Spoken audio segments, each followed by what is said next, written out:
కీర్తి సురేష్ గారు ఇప్పుడు కొత్తగా యాక్ట్ చేస్తున్న మూవీ 'రివాల్వర్ రీత'. అయితే కీర్తి సురేష్ గారు ఈ 'రివాల్వర్ రీత' మూవీకి ముందు లాస్ట్ యాక్ట్ చేసిన మూవీ 'ఉప్పు కప్పు రంబు'. అయితే ఈ 'ఉప్పు కప్పు రంబు' మూవీ ఈ మధ్య రిలీజ్ అయ్యి మంచి హిట్ అయింది. అయితే 'ఉప్పు కప్పు రంబు' మూవీతో కీర్తి సురేష్ గారికి ఒక మంచి హిట్ వచ్చింది. అయితే కీర్తి సురేష్ గారు 'ఉప్పు కప్పు రంబు' మూవీ రిలీజ్ తర్వాత కాస్త టైం గ్యాప్ తీసుకొని ఇప్పుడు మళ్ళీ ఈ 'రివాల్వర్ రీత' మూవీలో యాక్ట్ చేస్తున్నారు కీర్తి సురేష్ గారు.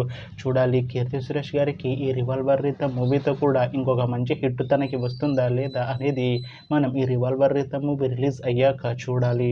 అయితే 'రివాల్వర్ రీత' మూవీ టీం ఈ మధ్య ఒక చిన్న టీజర్ని విడుదల చేసింది. అయితే దానికి మంచి రెస్పాన్స్ వచ్చింది. అయితే ప్రస్తుతం 'రివాల్వర్ రీత' మూవీ టీం షూటింగ్లో బిజీగా ఉన్నారు. అయితే ఈ 'revolver Rita' movie shooting already 90% complete అయిపోయింది అంటున్నారు మూవీ టీం. అయితే ఈ మూవీ టీం మాత్రం చాలా కాన్ఫిడెంట్గా ఉన్నారు. ఈ మూవీ మంచి హిట్ అవుతుంది అంటున్నారు. అయితే ఈ 'రివాల్వర్ రీత' మూవీని ఈ ఆగస్టులో రిలీజ్ చేసేలా ప్లాన్ చేస్తున్నారు మూవీ టీం. చూడాలి 'రివాల్వర్ రీత' మూవీ రిలీజ్ అయ్యాక మంచి హిట్ అవుతుందా లేదా అనేది మనం ఈ మూవీ రిలీజ్ అయ్యాక చూడాలి. Thanks for watching this video friends. మీకు ఈ వీడియో నచ్చితే ఈ వీడియోని లైక్ చేయండి. ఇంకా ఇలాంటి మూవీ అప్డేట్స్ కోసం ఈ ఛానల్ని సబ్స్క్రైబ్ చేసుకోండి.